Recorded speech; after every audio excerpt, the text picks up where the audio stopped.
All right, friends, we're back. Another day to do some translation here. We're back in John. Before we jump into John, though, since we're talking about subjunctive this week, there's this one sentence that is just so wonderful that I just love this sentence. I want to jump over and do a practice sentence first before we come back and look at John. And here it is. I will pull it up for you right now. This is it. This is 1 Corinthians 10:31. And you know enough here to be in doing the subjunctive that you can translate this sentence, and feel free to pause the video and do your best if you would like to translate this, but we'll read this together. And let me just go ahead and read it for you. Ete un estete, ete pinete, ete ti poiete, panta es daxan theu poiete. I love that sentence, okay? Because there is so much repetition, right? And it's at this point, with what you know from the subjunctive, this sentence emerges, this chapter, and it's just great. So let's translate it. So it's, therefore, whether you eat, whether you drink,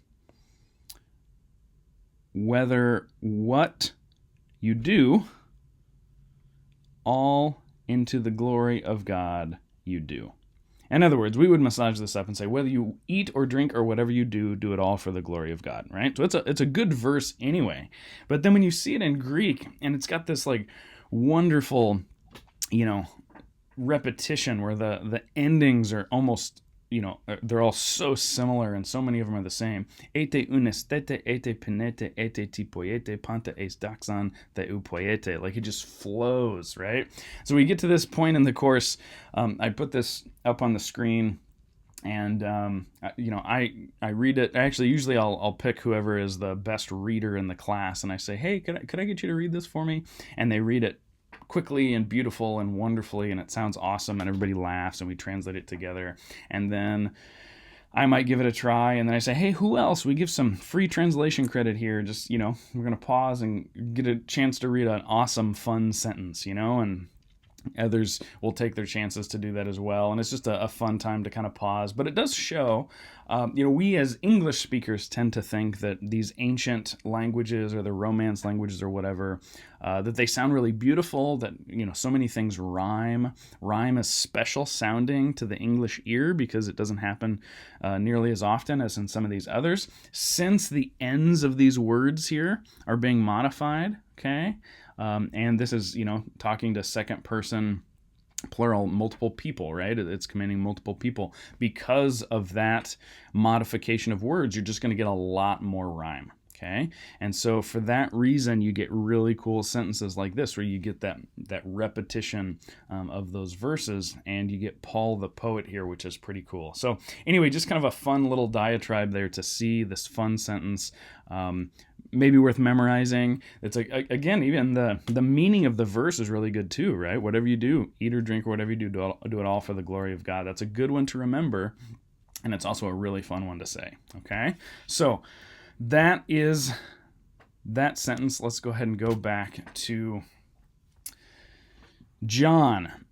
Here we go. We left off with John reading about Jesus' encounter with the woman at the well, okay? We left off at verse 10, and so we'll pick it up here at 11. That's where we're at 11. Lege auto he gune, curie hute antelema, ekes kai ta frear, esten bathu, pathan un ekes ta hudor ta zone, okay? The woman said to him, notice we've got he gune in brackets here. There's so much back and forth with the conversation. The woman said to him, Jesus said to the woman, he said to her, back and forth, right? Lots of different ways to say that and make it say the same thing, whether she said to him, or whether it says the woman said to him, or the Samaritan woman said to him. This is one of those places where it says the woman, but they're kind of not sure. The different early manuscripts differ on that. And by the way, you can totally understand where a scribe might forget translating this whole page, like, oh yeah, did it say woman here? Did it not? Did it just say her? Who knows, right? That's what that means, okay? So if you're interested in textual criticism, that's what's going on there. May have a video on that to talk more about that at some point. But The woman said to him, Lord. Notice the vocative there, Kyrie. It's not Kyrios. She calls him Lord. And remember, this could be as simple as like sir, like good sir. That's probably what it means here, okay? Rather than like Messiah or something like that. It probably just means sir.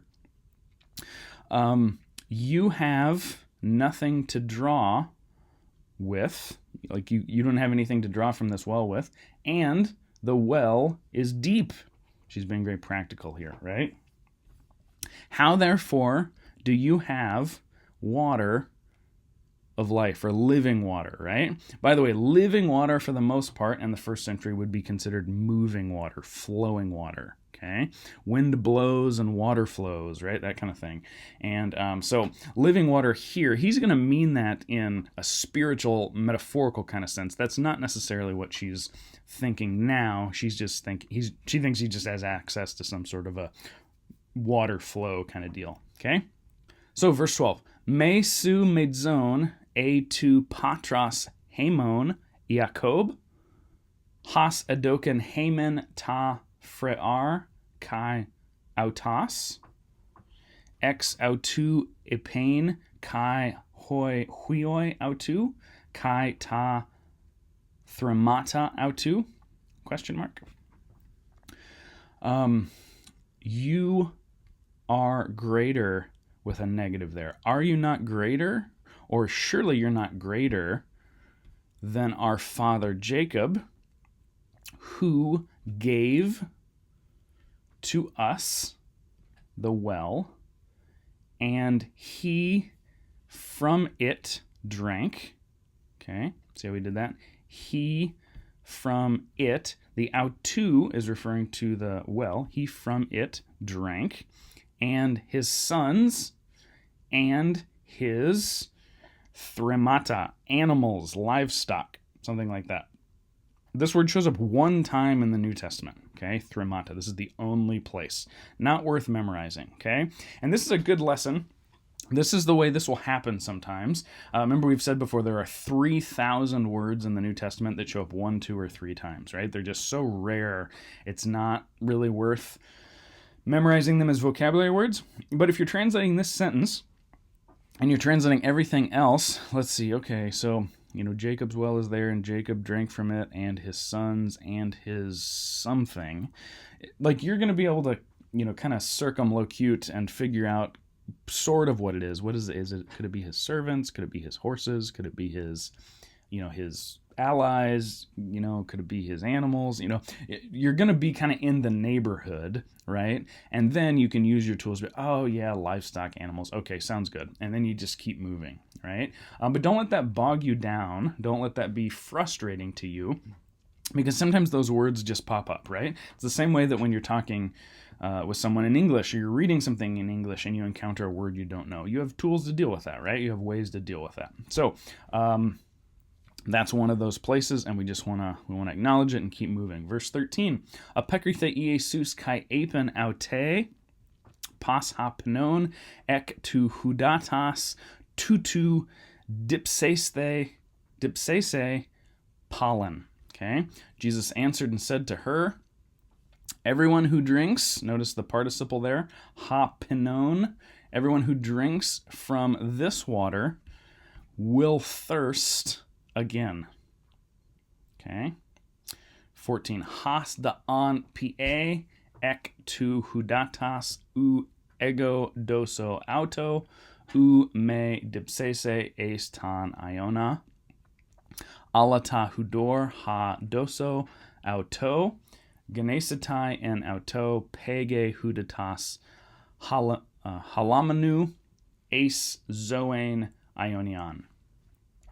But whoever may drink, you notice the may drink there, what are we dealing with?